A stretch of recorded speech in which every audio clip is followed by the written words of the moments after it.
everyone, welcome to Otaku Saga. I'm DK. I'm Rizzo. And I'm Zero. And today in Anime Reaction, watch the third episode of Final Fantasy 15 Brotherhood.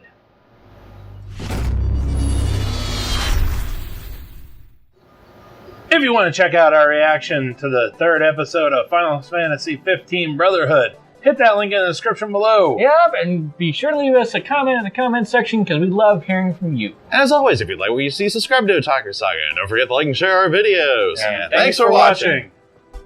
So, this episode, this time around, we get another backstory. This time on his head guard. Gladio. The tank. The tank.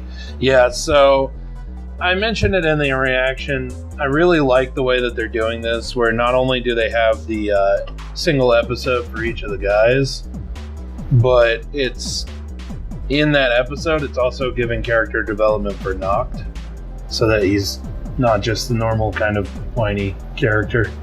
I didn't get that impression. I mean, yeah, he kind of was as a kid, but that's a little more forgivable. I get the impression a little bit that he's a little of that kind of generic emo-y character. Well, he's a prince. Yeah, he's a prince. It works. He kind of has this sense of entitlement, and apparently he's going to be trying to go reclaim this kingdom. So they're on their way to a wedding though when this all went down. So yeah, I mean, before he was just living a sort of carefree royal life, and now he has to kind of stand up, turn left. But again, I mean, he has sort of that swagger around him because of being like a rich, important person. Mm-hmm. He's definitely not bad in the emo aspect as Cloud. Yeah, that is true. That's the one that I always think of. Cloud and Cloud has a lot of baggage. That is an understatement. That is an understatement. But so yeah, I like how it's not only giving the backstory for the other guys in the group, but it also shows, how they fit in with Noct. Yeah, and you can also actually see Noct's character development through their eyes, in a way, through these little stories that they've come up with. Yep. And it's all a really nice pace. I mean, you get adequate character development through a single short story. Some series can't do that in 13 episodes. So and good on the writing. This may or may not happen, but what I'm thinking is going on is they're giving a little bit of exposition to those characters, much in the way that Tales of Zestiria did their first episode, where they have this first episode that's a ton of exposition, so that when it comes time for the game to come out, they can more or less reference back to this. Okay. And those people who have seen it already, okay, I get this, and they don't have to go through all that development and all that time to get into the characters. Yeah, it's kind of the thing that a lot of people didn't like about Final Fantasy 13 is that basically you get the game, and then in the game you get a fucking novel to read. Basically, that helps you understand the world and the characters and everything. Like really in depth. I think that Square Enix is trying to move away from that, I hope, because that was not fun. If that's the case, then I love the strategy they're employing with this. I mean, this is a nice way to get introduced to the world of the game before it comes out. I mean, I'm excited for it now. It's actually really interesting, just the way that Square Enix is going about things with Final Fantasy nowadays. I mean, a little while back, they attempted to do a little bit of exposition on Vincent Valentine, right, where they came out with Dirge of Cerberus. That game was awesome. Like, visually striking. Square Enix visuals, come on now.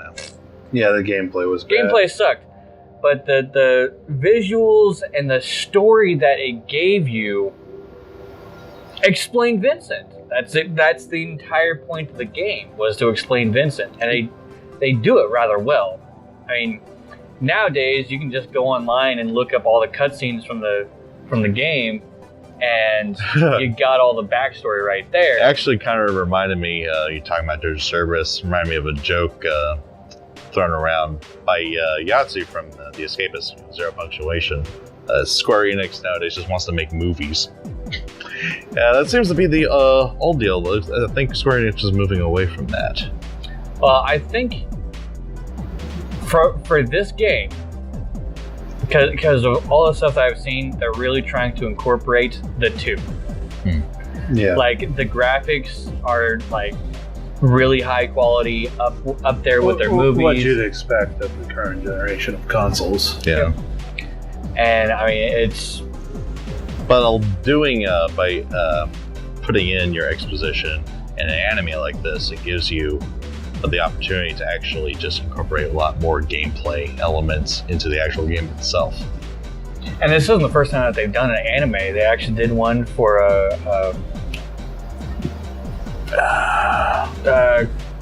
I'm just talking Final Fantasy anime.